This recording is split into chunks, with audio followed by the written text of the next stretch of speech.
जो विठ्ठल सहकारी साखर कारखाना बंद होता म्हणून ऊस जाण्यासाठी लोकांची हळसांड होत होती, तो कारखाना सुरू झाला। मी निवडून यायच्या आधी त्या ठिकाणी 3 लाख गाळप नाना त्या वर्षी झालं होतं आणि या वर्षी आम्ही महिन्यात 3 लाख गाळप केलं। पहिल्या वर्षी निवडून आलो 7 लाख गाळप झालं होतं, या वर्षी 2.25 महिन्यात 7 लाख गाळप केलं। मग जो कारखाना सभासदांनी बंद पडला होता तो सुरू करण्याची ऊर्जा दिली, संधी दिली, म्हणून त्या ठिकाणी सुरू झाला। ज्यावेळी कारखान्याची निवडणूक लढली त्यावेळी ऊसाचा भाव आपण सगळेजण परिचित आहे की 2,022 रुपये जिल्ह्यामध्ये ऊसाची दराची स्पर्धा होती आणि मग पहिल्या वर्षी आम्ही 2500 रुपये भाव देऊ म्हणून निवडणूक लढली, मागची ऊसाची बिलं देऊ म्हणून निवडणूक लढली।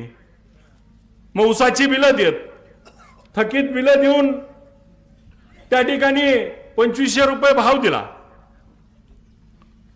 आता काही लोक ऊसाच्या दरावर बोलतात, पण आपण जसं विठ्ठल सहकारी साखर कारखान्याला संधी दिली त्या वर्षीपासून बघा, पहिल्या वर्षी 2500 रुपये दिला, पुढच्या वर्षी इथल्या एका कारखान्याने 2500 रुपये जाहीर केला। मी फक्त म्हणलं आपला कारखाना अडचणीत आहे, त्यांचं 2500 आहे तर आम्ही 2550 रुपये देऊ। त्यांच्यावर टीका झाली, टिप्पणी झाली, जाहीर केलं राज्याचे उपमुख्यमंत्री अजितदादाच्या समोर 2500 रुपये आणि जमा करायची वेळ आली 2700 रुपये।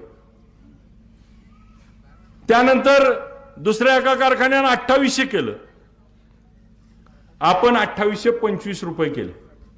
मला सांगा, मी जर त्यावेळी 2550 च्या ऐवजी 2400 म्हणलो असतो तर काय झालं असतो? मिळाला असता दराला, स्पर्धा लागली असती का? मग त्या वर्षी 2825 रुपये सांगितलं, 2825 ते 3000 रुपये। का हो पुढे गेला नाही कोणता कारखाना?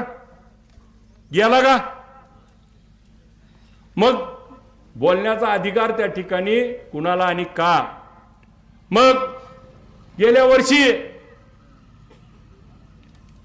स्पर्धा लागलेली होती, आज देखील ठामपणे सांगतो 3500 रुपये देणार म्हणजे देणार।